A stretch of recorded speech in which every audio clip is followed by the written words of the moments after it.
দেয় অনেকেই show off করে, আর সব গোস্ত 2টা করে ফ্রিজ কিনে ফ্রিজে রেখে দেয়। আমি আমার কাছেরই অনেকজনকে দেখছি কোরবানি দিচ্ছে না, বাট 1,20,000 টাকা দিয়ে ফ্রিজ কিনে নিয়ে আসছে। তখন কোরবানি দিচ্ছে না, কিন্তু ফ্রিজটা কেন কিনলো? ওয়াই? কোরবানির আমলটা একদম আল্লাহ নিজে দিবে স্বয়ং, তো ওইটা নিয়ে আমরা কেউ কাউকে জাজ করতে পারবো না। বেশ কয়েক বছর থেকেই কাজ করছো, এখন তো পরিবারের দায়িত্ব নিতেও শিখেছো। কখনো নিজের টাকায় কোরবানি দেওয়া হয়েছে? আমি লাস্ট 5 বছর ধরে কোরবানি দিই। এইটা হচ্ছে আমার ভালো লাগে। আমি যখন ছোট ছিলাম তখন থেকে আমি ভাবতাম আমি যখন ইনকাম করবো আমি কোরবানি দিব, আমার কাছে খুব ভালো লাগে। কোরবানি তো আমরা অনেকেই দেই, কিন্তু আসলে কতজন মন থেকে একদম ফ্রেশ নিয়ত করে দিতে পারে, এইটা কিন্তু আমাদের আমরা আমাদের চেষ্টাটা করি। আসলে কোরবানির আমলটা একদম আল্লাহ নিজে দিবে স্বয়ং, তো ওইটা নিয়ে আমরা কেউ কাউকে জাজ করতে পারবো না যে আসলে তার কোরবানি হচ্ছে কি হচ্ছে না, বা তুমি কোরবানি দিচ্ছ। আর আরেকটা বিষয় আমি নোটিস করছি যে কোরবানি দেয় অনেকেই শো অফ করে, আর সব গোস্ত 2টা করে ফ্রিজ কিনে ফ্রিজে রেখে দেয়।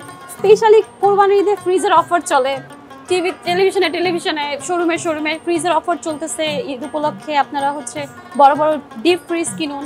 অনেকে দেখি কি যে আমি আমার কাছেরই অনেকজনকে দেখছি কোরবানি দিচ্ছে না, বাট 1,20,000 টাকা দিয়ে ফ্রিজ কিনে নিয়ে আসছে। তখন কোরবানি দিচ্ছে না, কিন্তু ফ্রিজটা কেন কিনলো? ওয়াই? মানে এগুলো আমার কাছে অবাক লাগে। নগদের কাছে সব গ্রাহকই প্রিয়, তাই তো সারা দেশে ক্যাশ আউট চার্জ সবচেয়ে কম।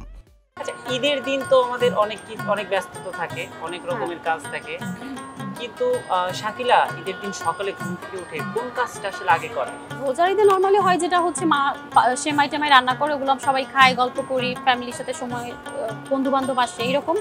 কোরবানির ঈদ একটু ডিফারেন্ট, কারণ কোরবানির ঈদে মায়ের উপর অনেক প্রেশার পড়ে, অনেক কাজ থাকে, মানে সবাইকে খাওয়া দাওয়া করাইতে হয়, অনেক রান্না করতে হয়, তারপর দিয়ে আবার হচ্ছে মানুষকে মাংস বিলানোর কাজটা করতে হয়। আগে যখন ছোট ছিলাম তখন আম্মু আমাকে পাঠাইতো, আর আমার ভাই পালাই চলে যাইতো। হ্যাঁ, ও মানে এখন গোস্ত বিলানোর কাজ, গোস্ত কাটা শেষ, ও পালাই চলে যায়, সব কাজ আমাকে দিয়ে করাইতো। এখন অবশ্য আমাকে দিয়ে করে না, আমি আম্মুর সাথে কাজে হেল্প করি, রান্নায় হেল্প করি। আমি কিন্তু অনেক ভালো রান্না করতে পারি। আচ্ছা, তাহলে পরিবারের সদস্যরা শাকিলার কোন রান্নাটা বেশি পছন্দ করে? সব রান্নাই পছন্দ করে, আমি অলমোস্ট সব রান্নাই করি। আমি বাংলা, চাইনিজ, মানে মোটামুটি দেশি, গরু, খাসি সবকিছুই রান্না করতে পারি, খুব ভালো রান্না করি, সবাই কমেন্টও করে।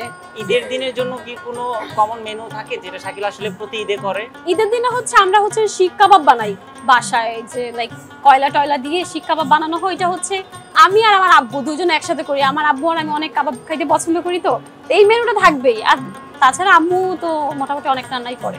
নিজের জন্য তো তুমি যখন ইচ্ছা শপিং করছো, কিন্তু এই ধরনের কোনো অকেশনের সময় পরিবারের জন্য নিজের পছন্দ মতো কেনাকাটা করা হয়? হ্যাঁ, অবশ্যই সব সময় করা হয়। আমি হচ্ছে গিফট করতে অনেক পছন্দ করি। আমি আজকে থেকে না, আমি যখন থেকে কাজ করি, হয়তো আগে আমি খুব কম টাকা কামাইতাম, সেই অল্প টাকাতেই আমি তখন থেকে কিন্তু গিফট দেওয়া স্টার্ট করেছি।